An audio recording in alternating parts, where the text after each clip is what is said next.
Hey everyone, and welcome to another video. Today I want to talk about Marvel's Avengers and how I think the lack of content is what is overall killing the game. Not the game being bad or the game quote unquote being pay to win or anything like that. The lack of content is by far what is making most of the players leave, including myself. I want to start by saying that I do not hate this game. I do genuinely enjoy the game quite a bit. I platinumed it, I got all the trophies. I also have currently 3 characters at level 150, so I play the game quite a bit. I haven't played it in a while, primarily because there's nothing else for me to do personally.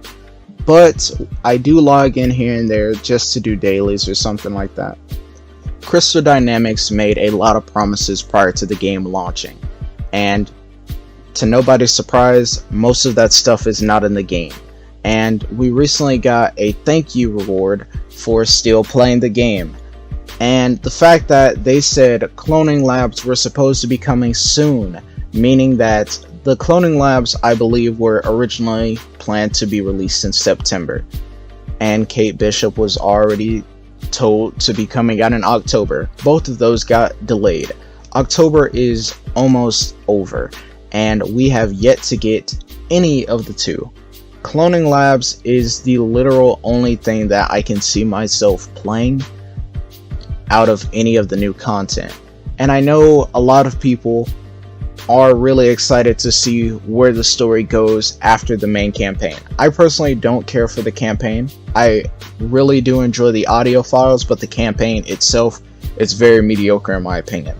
Kate Bishop being the first DLC character was a big misstep as well, primarily because a lot of players are not going to come back just to play Kate Bishop. More players are going to come back to play the story that revolves around Kate Bishop, but not really Kate Bishop herself.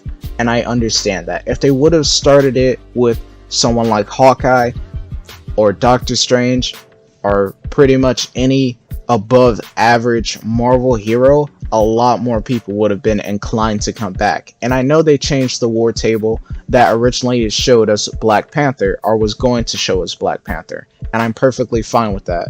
It's very respectable that they did change that to honor Chadwick Boseman, which I think is a really good opportunity to do so.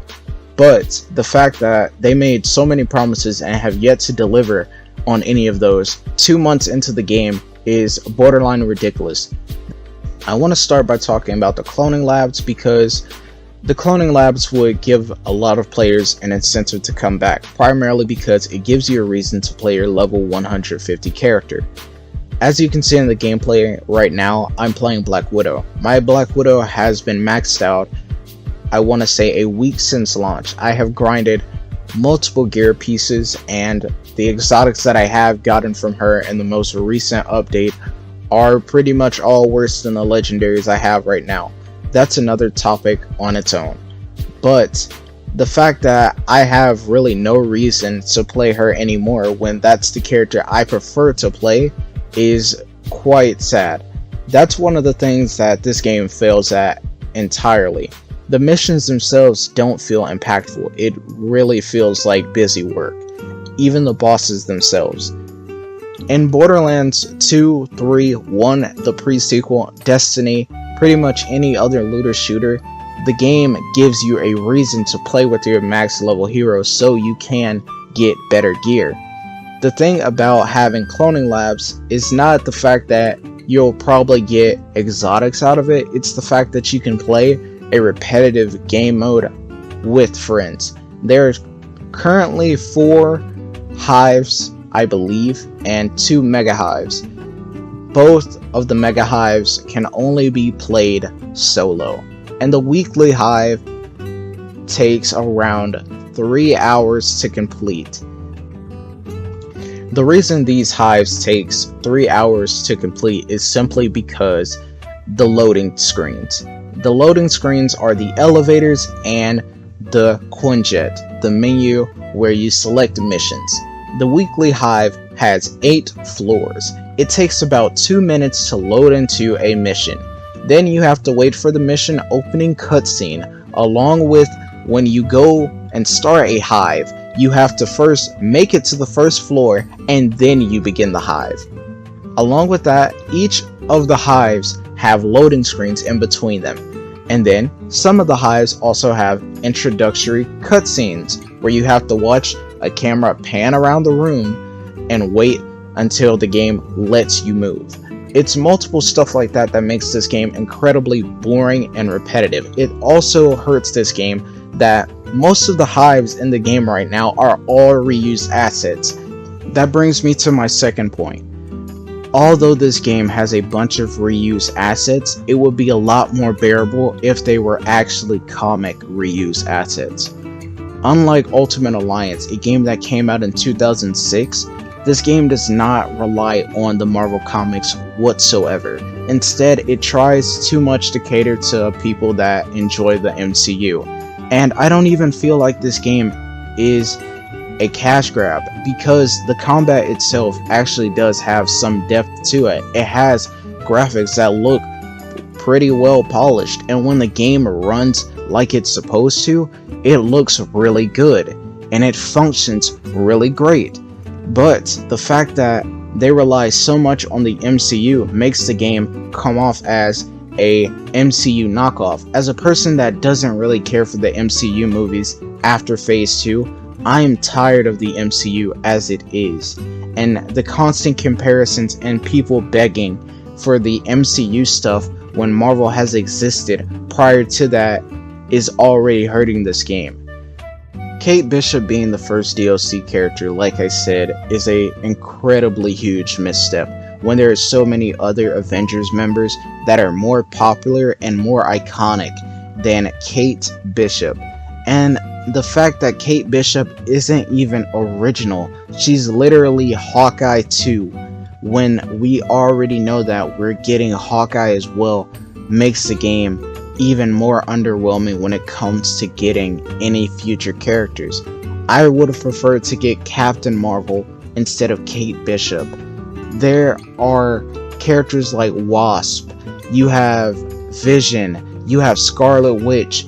If you decided to go the Ultimate Alliance route and not make this an Avengers game, but instead made a Marvel game, you would have even more people interested in playing this. Imagine a game like Ultimate Alliance, but in this caliber, where you get to play with Wolverine, Captain America, Iron Man, and Hulk all on the same team, and maybe even throw in the Fantastic Four, the Inhumans. Marvel is relentless when it has its opportunity to introduce so many different things, but instead you play it so safe to the point no one really cares for any of the future content outside of the stuff that was leaked. And the stuff that was leaked, we have no idea when any of that is supposed to be coming. And who knows when Kate Bishop will come out, because we haven't even seen any gameplay. This character has been known to exist since August. It is fin to be November. We have yet to see any gameplay of the character that you said was coming first.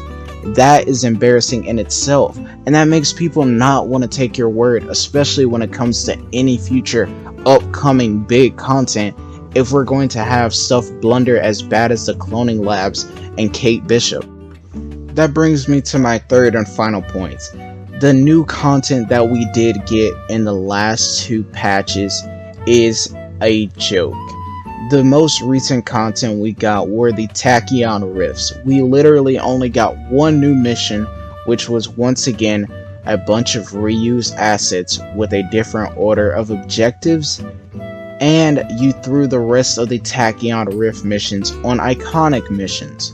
And if anyone has played the iconic missions, you know how boring and repetitive they are, especially when some of them are extremely long. Some of them take around 30 minutes to complete.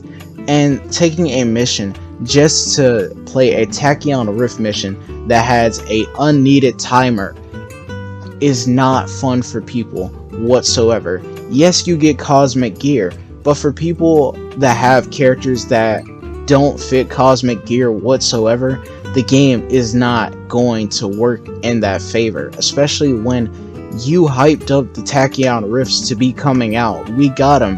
We got a new outpost as well, and yet we have to wait longer for new content.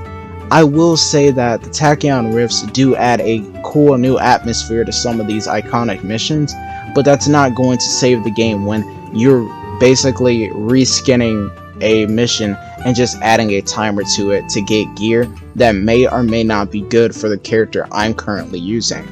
This game has a lot it can improve on. The glitches themselves are getting ironed out. I've experienced my fair few of them. For example, I fell through the map multiple times. I haven't had the game soft lock on me, luckily, and I haven't lost any of my save data yet. But this game has its issues. But people much rather prefer to actually play new content instead of waiting for you to finally fix the game so it can work. There have been many games like this that have struggled to make themselves good, but the fact that a brand like the Avengers and Crystal Dynamics pushed out something this incredibly mediocre and then failed to deliver on the content that was promised is pathetic. I will say, I don't want this game to fail whatsoever. I see this game having a lot of potential. This game is the second game that I can say that I've seen have potential to be something better than what it currently is. It just stands the test of time to see if Crystal Dynamics will capitalize on it.